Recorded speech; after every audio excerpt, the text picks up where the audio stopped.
the truth is, the way we are going, as a church, I'm not saying as Gloryhouse Global now, as a body, if we are not careful, all we will have is exegesis. So all we will have is theological acumen, no power, no tangible manifestation of the glory of God.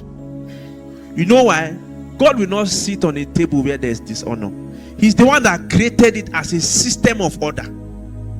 It says, honor your father and your mother, that it may be well with you and that you will live long on the earth.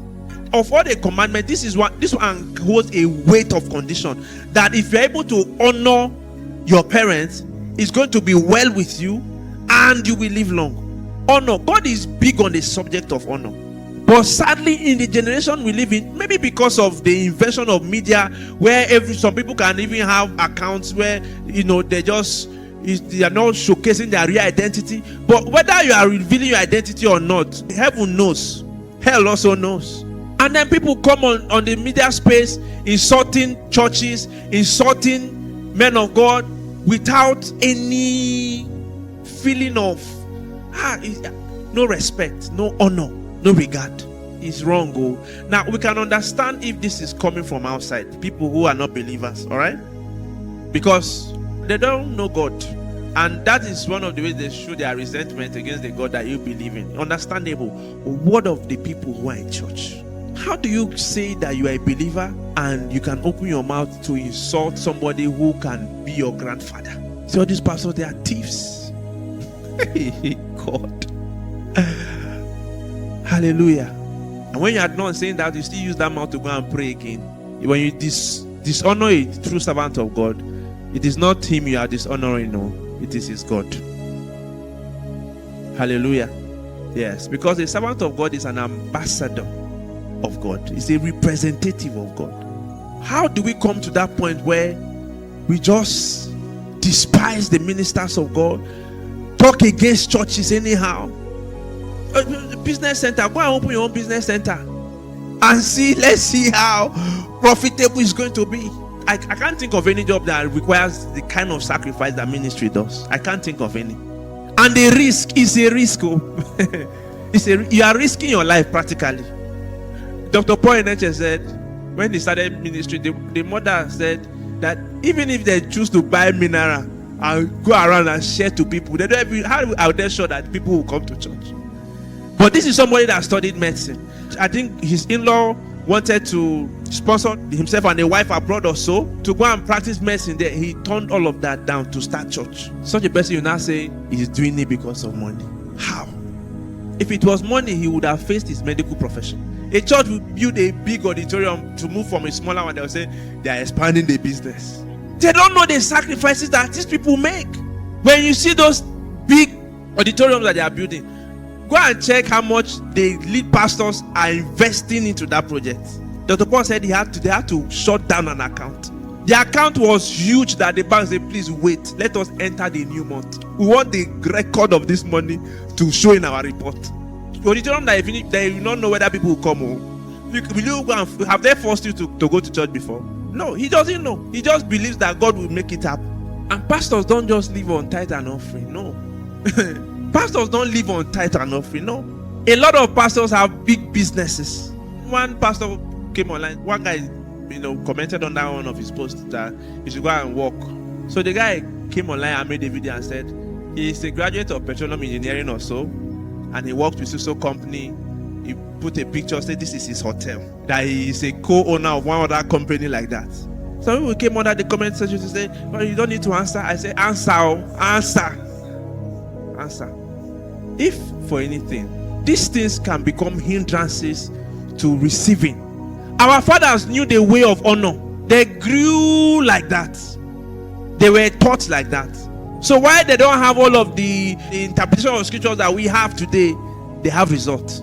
We must go back to that way of honor. 5 people that you must honor in your life. Honor God. Have reverence for God. There are believers who they cannot even remember the last time they knelt down to pray. Want to pray, sit down, cross your leg. You are swiping through WhatsApp. Hello, how far? All good, all good. In as much as when you pray in tongues, your understanding is unfruitful, please let there be there are certain requests. Kneel down, kneel down. Kneel down and talk to God. Honor God. Honor your parents. I love the Yoruba culture.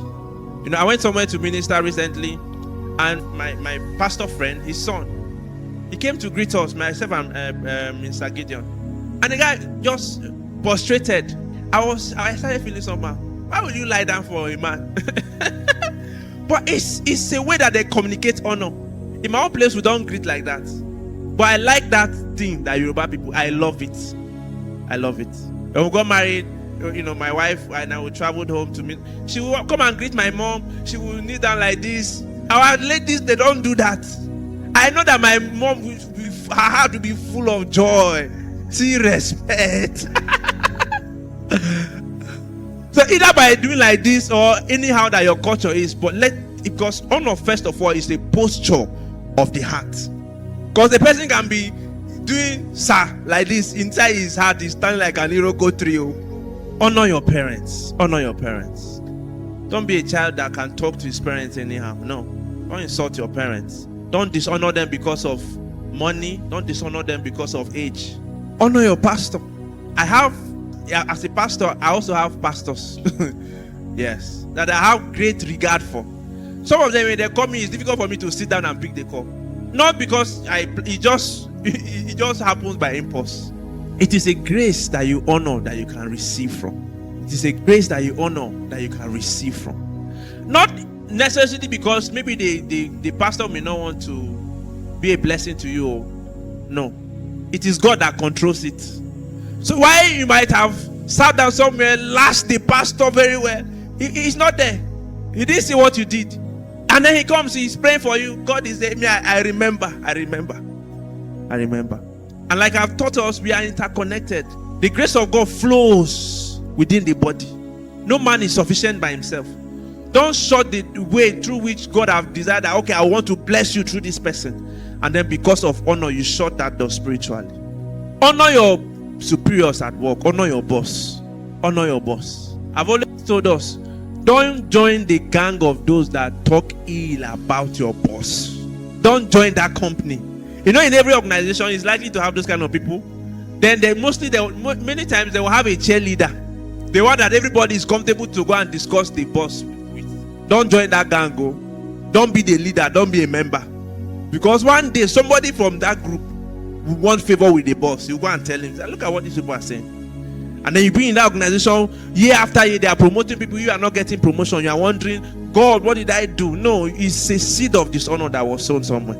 If you are not comfortable with anything that your boss is doing, be able to, even if you are talk with respect, talk with regard, or be able to communicate it to them. Not backbiting, not insulting, no. As a woman, honor your husband. Don't serve your husband with rubber plates. No.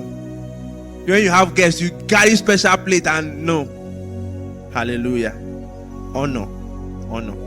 Then let me just say this one. Your husband is not your daddy. Don't be calling your husband daddy. Your husband is not your daddy. It's not your daddy. That's why you hear stories of husbands who have cane for their wives. You've not heard people come out to say, this woman, what's her name? Bature. She said the dad used to beat the mother. Like the way the teacher will beat his student. Those kind of things are not very common these days because of social media. Everybody is afraid. Nobody wants to go and beat their wife and then they will record the video and put online. It is a daddy that is seeing his wife as a baby that will be doing that kind of thing. Hallelujah. Are we together? Am I boring you? Honor. Let's have honor one for another. Don't treat people anyhow. Human beings are doors. You don't know who will be of help to you tomorrow.